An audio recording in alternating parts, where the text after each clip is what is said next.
Under Secretary General and Associate Administrator of the United Nations Development Programme,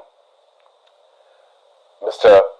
Haoliang Zhu, Honorable Ambassadors, esteemed rule of law practitioners, colleagues, and dear audience in New York and online.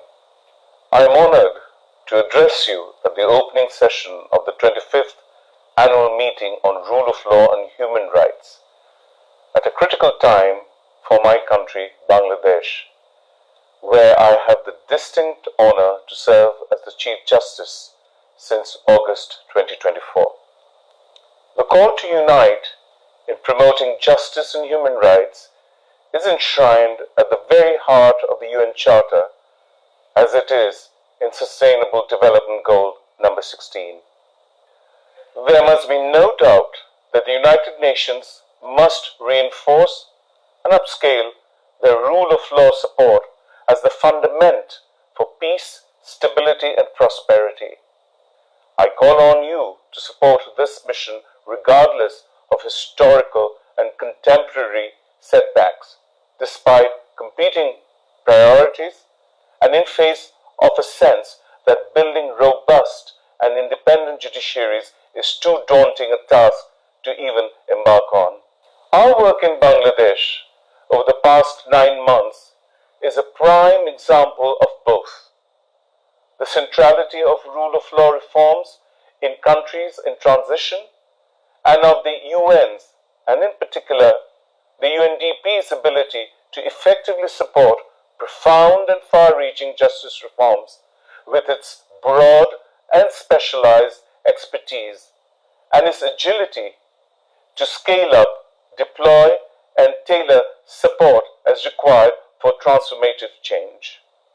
In Bangladesh, the July-August 2024 revolution led to the ousting of the previous regime and the appointment of an interim government led by Nobel laureate Professor Muhammad Yunus.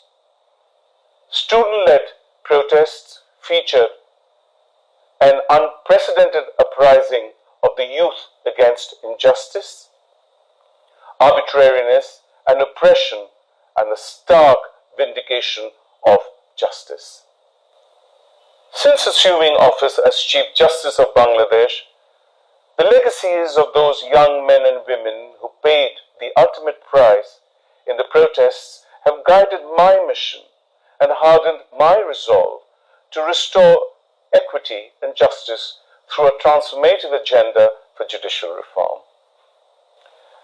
The inherited backlog of more than 4.2 million cases and the deeply rooted distrust in the judiciary, crippled by ever-growing political instrumentalization, would not discourage me from taking immediate and resolute action. At its core, our reform roadmap aims at building judicial independence and efficiency. The UNDP supports us in its implementation with technical expertise, including an alignment with international standards and norms, and advice on integrity, digital transformation, people-centered approaches, and outreach advice. Together with a growing number of international partners, including the EU, the UK, and Sweden, UNDP also supports the convening of countrywide judicial discussion on judicial independence.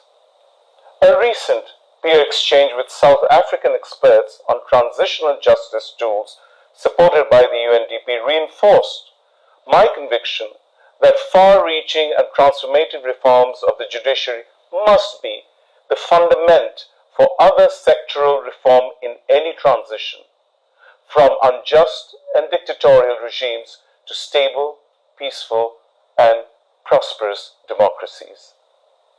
As the guardian of constitutionalism, legality, and human rights compliance of all other reform efforts, the judiciary must be the first to liberate itself from dictatorial grips and transform itself into an independent and trusted arbiter, providing effective remedies for all seeking justice before our courts. Ladies and gentlemen, inasmuch as Bangladesh must be an example of a transition towards a better future, our resolute pursuance of justice reform in volatile and challenging circumstances must remain a pillar of hope for all Bangladeshi men and women, that the promise of fundamental reforms towards a peaceful, stable, more equal, and prosperous future is being kept. When justice is absent, it will be vindicated on the streets. Reinstating justice leads us to peace, stability, and the promotion of human rights. I am grateful to the United Nations, and in particular to the UNDP Country Office, the Regional Hub, and the Global Team for the unwavering support we received in justice and human rights reforms. I hope my address will inspire your deliberations in this annual meeting and reinforce your conviction to promote justice and the rule of law globally. Thank you for the opportunity to address you and to send my greetings from Dhaka.